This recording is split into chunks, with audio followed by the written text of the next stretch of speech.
These celebrations mark the 350th birthday of the world's most famous monument of love, the Taj Mahal in India.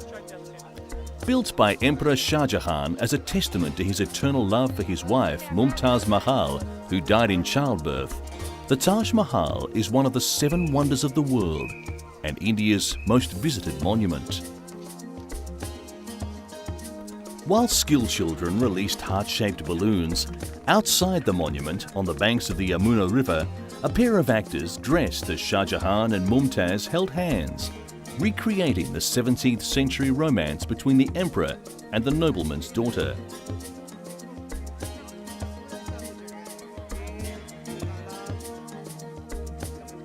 The Taj Mahal stands on a marble platform surrounded by ornamental gardens. White minarets grace each corner, and 2 smaller red sandstone buildings balance the postcard-perfect image on the banks of the Yamuna river.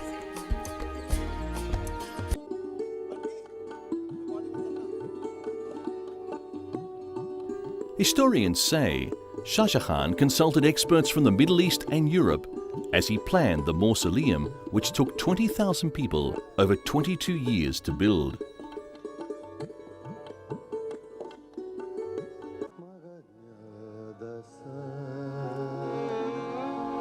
Although there is some dispute about when it was finished, the government and the Archaeological Survey of India say it was in 1654.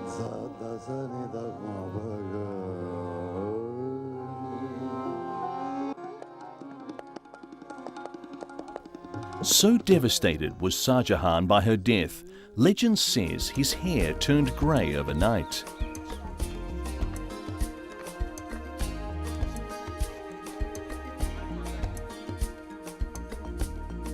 Coinciding with the start of these celebrations, the Supreme Court heard a petition by local government to allow night visits to the Taj, located in the polluted and congested city of Agra, about 200 kilometres south of New Delhi.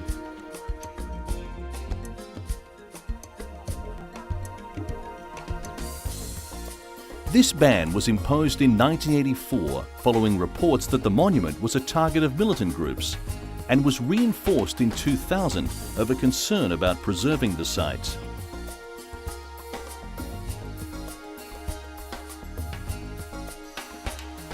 But the surface of the onion-domed monument has become yellow over the years because of automobile fumes, smoke from small factories, a large oil refinery near Agra, and funeral pyres at a nearby cremation ground. Some years ago, authorities used packs made of brown clay to restore the original white of the marble mausoleum.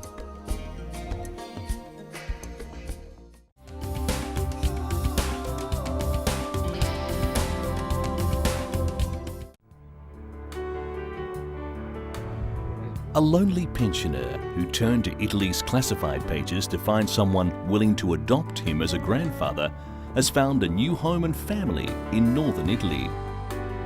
Giorgio Angelozzi, 80, has lived alone outside Rome with 7 cats since his wife died in 1992. He has a daughter, but she is working for a charity abroad.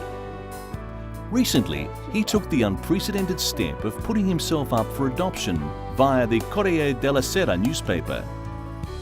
Not satisfied with just running the advertisement, Italy's main daily ran a front-page story about Angelozzi's plight. His appeal struck a chord in family-loving Italy, where up to 4 generations have traditionally lived under the same roof, or at least in the same neighbourhood. Inundated with offers from families across Italy and as far away as New Zealand, Brazil and the United States, the retired schoolteacher has decided to go live with Elio and Malena Riva and their 2 teenage children in northern Italy. His new home boasts a garden with apple, cherry and pomegranate trees, and a beagle called Pablo to replace his cats.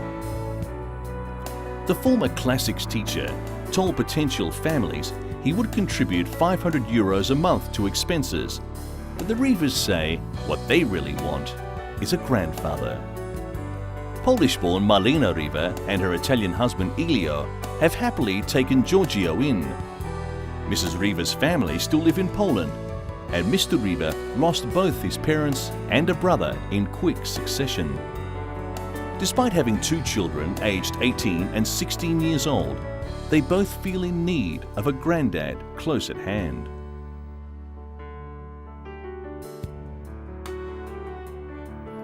Angelotti's 7 cats stayed behind where the neighbours are feeding them.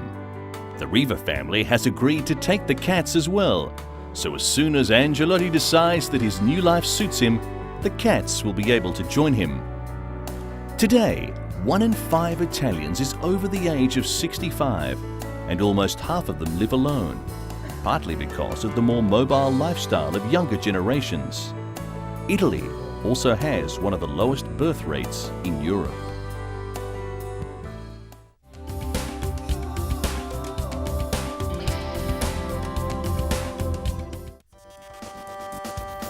Gathered around makeshift tents in one of the remotest parts of mountainous Afghanistan, dozens of children eagerly wait to hear the whistle calling them for class. But the students of this school get more than an education. They get food for attending class. School attendance has soared in Afghanistan since the fall of the Taliban, but lack of resources, remote locations, and the need for help with work at home means that many children are still not getting the education they need. The World Food Programme has been running a program to encourage millions of children across the country to attend school by offering them food in return. 400 kilometres northeast of Kabul, village settlements in the Wakhan corridor are scattered across the country's hard-to-reach northern border. Dotted along plateaus at the base of the Pamir mountain, which at 6,849 metres is one of Afghanistan's highest peaks, the 14 schools operating in the 200-kilometre-long corridor are among the most remote in the country. In some cases, the children have to walk for up to 3 hours across rugged mountain terrain to attend classes. With 6 months of harsh winter in Wakhan, during which many families are entirely cut off by freezing conditions, the rest of the year must be spent gathering enough supplies to make it through. This is subsistence living at its most basic, and sparing a child for school in such cases can be seen as an impossible luxury.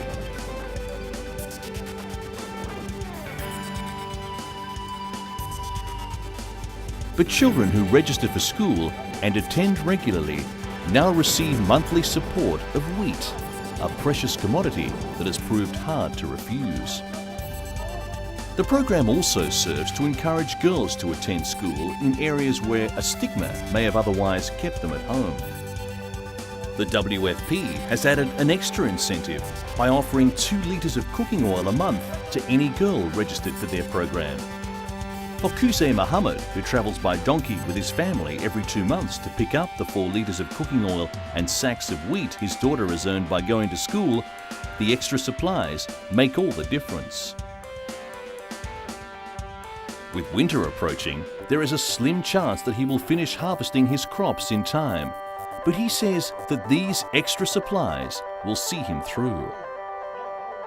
The WFP's Food for Education program operates in 2,870 schools across the country. It also supplies food as a salary supplement to teachers who are often badly and irregularly paid.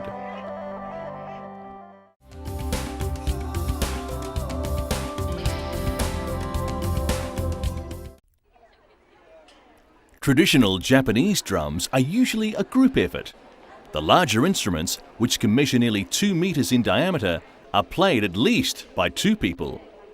But Etetsu and Hayashi, one of Japan's best-known drummers, have broken away from tradition. He beats the leather surface of the huge drums using sticks which resemble small baseball bats rather than the smaller conventional drumsticks.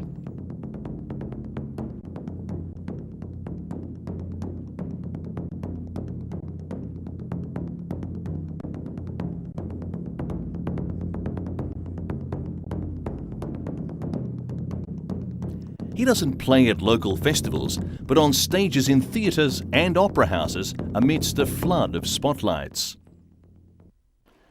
Hayashi, who has celebrated his 20th year as a professional drummer, made his Carnegie Hall debut in 1984. Since then, he has performed in Europe, Australia, Africa, Latin America and Asia, and collaborated with a variety of artists ranging from classical to jazz.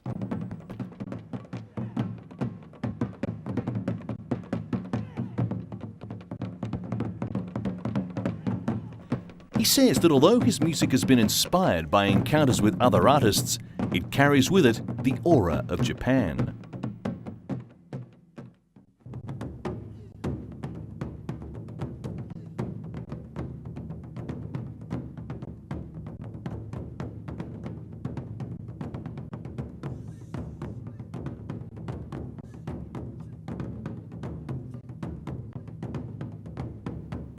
Hayashi has taken his drums to the United States for a series of concerts in New York.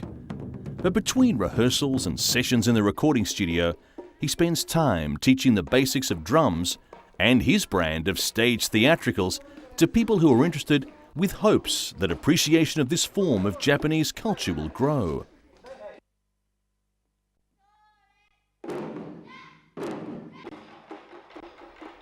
One of his more recent projects is one working with children who live on a small island in central Japan. He has made numerous trips to their isolated island to teach them the basics and has written drum songs for them to play.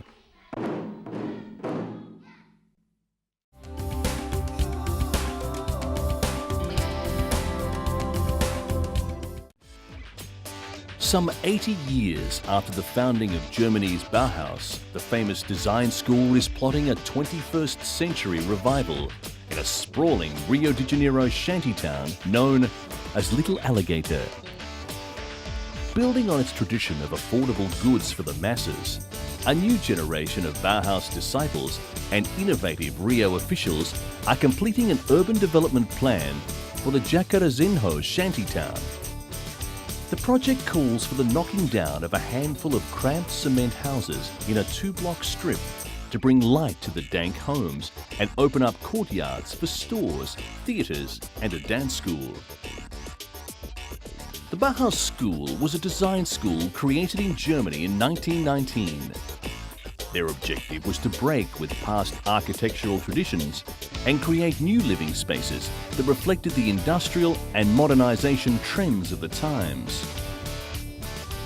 But a stroll through this town in northern Rio shows the ambitious project is still very much in an embryonic phase. House lights are on 24 hours a day in the narrow streets, and splotches of mould cling to walls that never see the light of day. The urban cell has almost unanimous support from Jacarezinho's 50,000 residents, even those who may lose their homes in the short term. Bauhaus architect Rainer Wiesbach plans to clear away the houses to create squares that let in light, while new airy homes, shops and cultural centres will be built on top of existing structures. Almost 1/5 of Rio residents live in favelas or shantytowns that were seized by migrant labourers as temporary settlements, but that have become a permanent part of the city's landscapes.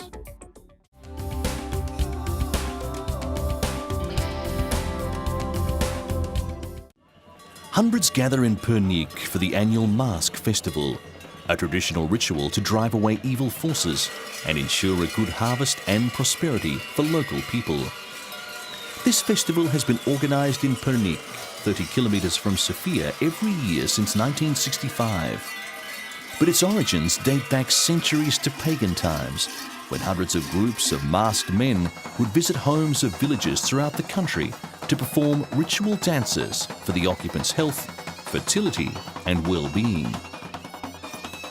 The rites that the dancers, or kukeri, perform are associated with the transition from the old to the new year and are aimed at driving away evil forces and spirits and making good wishes for a good harvest.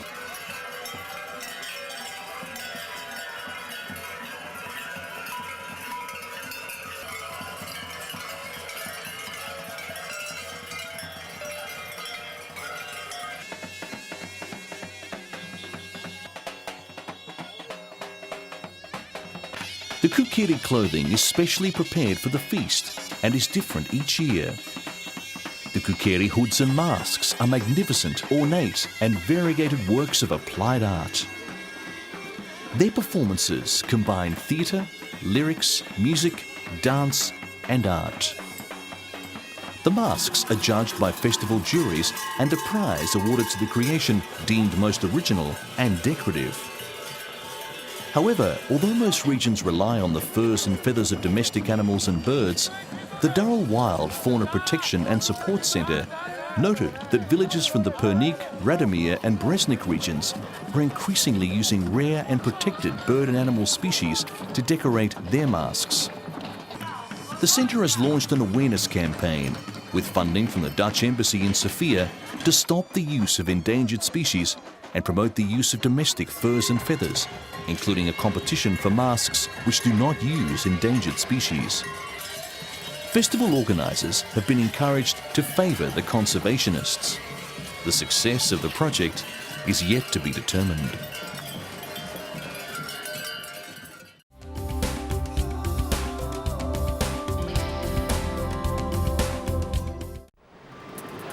Auction house Christie's unveiled a painting from French artist Claude Monet that had never been on the market before.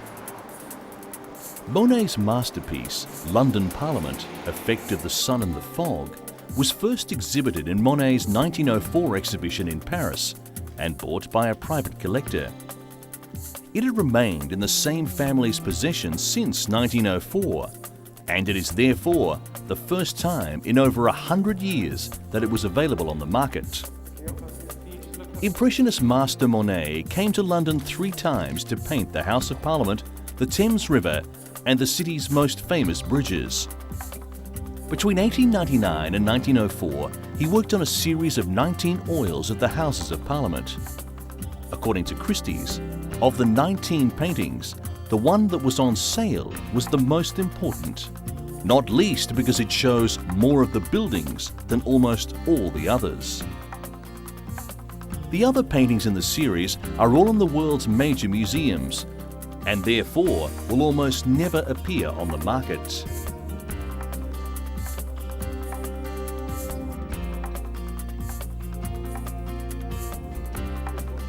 Jussi Pelkonen, Christie's international director for Impressionist and modern art, believes the collectors of great paintings are keepers rather than owners.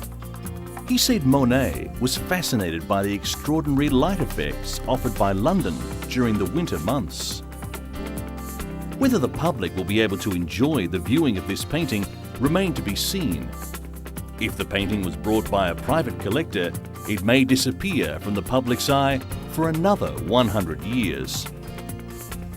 Monet was born in France in 1840. He was one of France's greatest Impressionist painters. He became blind in 1908 and painted one of its most acclaimed works, The Water Lilies. 12 large canvases, half blind between 1916 and 1926. Monet died from lung cancer.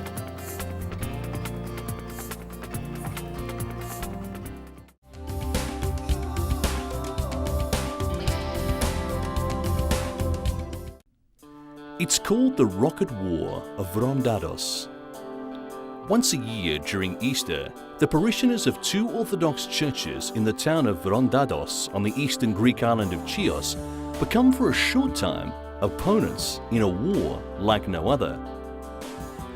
As Easter Mass takes place, the 2 rival gangs fire thousands of handmade rockets filled with the ingredients used to make gunpowder across a valley at each other's churches. Days before the event is to take place, residents who have homes around the 2 churches wrap their homes in hundreds of meters of wire sheeting. They board up windows and doors. The force of the rockets is sometimes so strong it can puncture glass and wood and knock pieces off homes. Some residents whose homes are directly beneath the church have turned them into fortresses and complain that they are tired of repairing them every year after Easter. It is not only the force of the rockets, but the quantity that's fired. The tradition has become so popular that more and more rockets are fired each year. This year, more than 25,000 rockets were made, and making the rockets has become a cult on the island.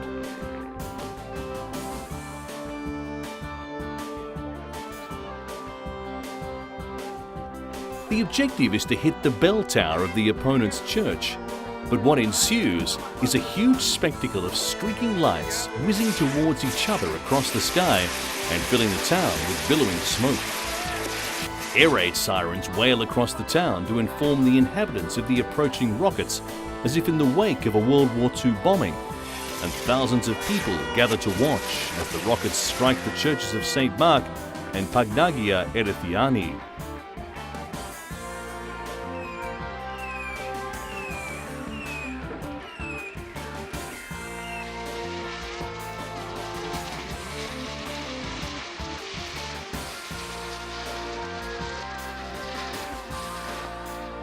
Inside the churches, the Easter Mass takes place despite the smashing of rockets against its walls, and churchgoers run to reach the church for Mass and watch their approach from the church's protective wire sheeting encircling the church.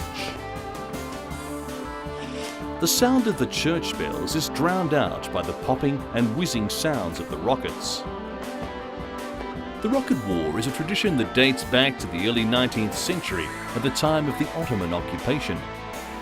Although the facts around its origin have been lost through time, the most popular legend that survives is the story of the island's sailors who used to battle pirates with cannons on their ships. When the sailors returned to the island, they brought back with them these small cannons and began a custom of firing them at the Easter holiday. In 1889, the Ottoman occupiers banned the custom and confiscated the cannons, fearing the cannons would be used in a revolt.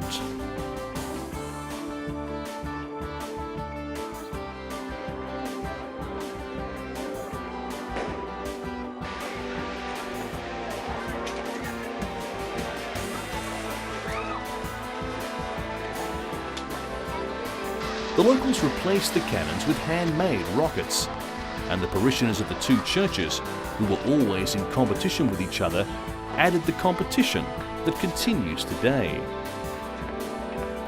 The tradition does not come without its dangers. Small fires have broken out in the valley nestled between the two churches, and the island's fire brigade swiftly rushes in to smother the fires ignited by stray rockets.